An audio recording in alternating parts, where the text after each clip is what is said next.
দেখেন, আমেরের জীবনে অনেক বড় স্বপ্ন ছিল, সে হজ করতে যাবে, সে কাবাগর তাওয়াফ করবে, এটা তার স্বপ্ন ছিল। এবং গত পরশুদিনই তার হজের ফ্লাইট ছিল। সে যখন এয়ারপোর্টে আসলো, পাসপোর্টে নিরাপত্তাজনিত কিছু সমস্যার কারণে তাকে একটু দাঁড় করিয়ে রাখা হলো। সমস্যার সমাধান যখন হলো, তাকে যখন ছেড়ে দেওয়া হলো, তখন আসলে অনেক দেরি হয়ে গেছে। কারণ আমেরের সাথে অন্যান্য যে হজ যাত্রী, তারা এতক্ষণে বিমানে উঠে গেছে এবং বিমানের দরজা ভিতর থেকে বন্ধ করে দেওয়া হয়েছে। তখন সেই এয়ারপোর্টের অফিসাররা সেই পাইলটের সাথে কথা বলল, পাইলটের সাথে যোগাযোগ করলো, পাইলটকে বলল যে দেখেন, একজন হজ যাত্রী নিরাপত্তাজনিত কিছু সমস্যার কারণে বিমানে উঠতে একটু দেরি হয়ে গেছে, তাকে একটু বিমানে উঠিয়ে নেন, সে বিমানে উঠতে পারে নাই।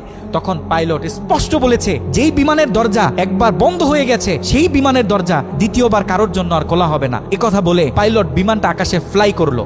সেই অফিসাররা তখন আমেরকে বুঝাইতেছে, দেখো বিমান তো চলে গেছে, তুমি আর যেতে পারবে না, তুমি বাড়িতে চলে যাও, নেক্সট টাইমে তুমি হজে যাওয়ার জন্য ট্রাই করো। তখন সে আমাদের মুসলিম ভাই, সে হজ যাত্রী, সে কি বলেছে জানেন? সে বলেছে, আমি আমার রবের উপর পরিপূর্ণ তাকওয়া রাখলাম, আমি আমার রবের উপর পরিপূর্ণ আস্থা রাখলাম, আমি হজ করেই বাড়িতে ফিরবো, হজ না করে আমি বাড়িতে ফিরবো না। কথা বলে সে এয়ারপোর্টে দাঁড়িয়ে রইল। ঠিক কতক্ষণ পর সেই বিমান থেকে এয়ারপোর্টে মেসেজ করা হলো যে বিমানের ভিতরে যান্ত্রিক সমস্যা দেখা গিয়েছে, খুব ইমার্জেন্সি, বিমানটা সেই এয়ারপোর্টে ল্যান্ড করতে হবে। বিমানটা যখন এয়ারপোর্টে ল্যান্ড করা হলো, যান্ত্রিক যে ত্রুটি, এই ত্রুটিগুলো যখন সমস্যা সমাধান করা হচ্ছে, তখন সেই অফিসাররা সেই পাইলটের সাথে কথা বলেছে যে দেখেন, কোনোভাবে এই যাত্রীটা একটু নেওয়া যায় কিনা, সে তো হজ করার উদ্দেশ্যে বাড়ি থেকে বের হয়েছে, সে তো বাড়িতে যেতে চাচ্ছে না, হজ না করে তাকে একটু নিয়ে নেন।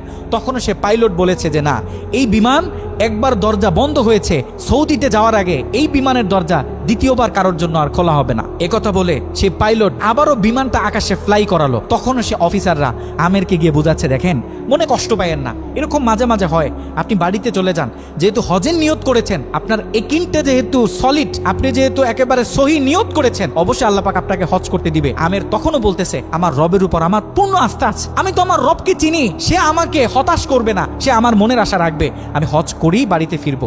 এ কথা যখন বলতেছে, এর ঠিক কিছুক্ষণ পরে আবারও সেই বিমান এয়ারপোর্টে মেসেজ করলো যে বিমানের ভিতরে এখন আগের চেয়ে বেশি কিছু যান্ত্রিক ত্রুটি দেখা গিয়েছে, বিমানটা আকাশে ফ্লাই করতেছে না, বিমানটা এমার্জেন্সি, আবার এয়ারপোর্টে ল্যান্ড করতে হবে।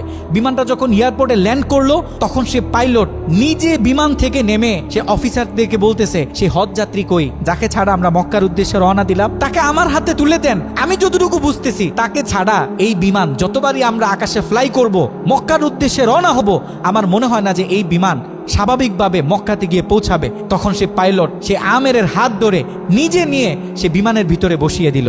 দেখেন, আল্লাহ পাক তো স্পষ্ট বলতেছে, ওয়ামাই ইয়াতাওয়াক্কাল আলাল্লাহি ফাহুয়া হাসবুহ, যে আমি আল্লাহর উপর তাওয়াক্কুল করবে, তার জন্য আমি যথেষ্ট, পৃথিবীর কাউকে তার দরকার হবে না। আল্লাহ পাক আপনাকে বলতেছে, আল্লাহ পাক আপনাকেই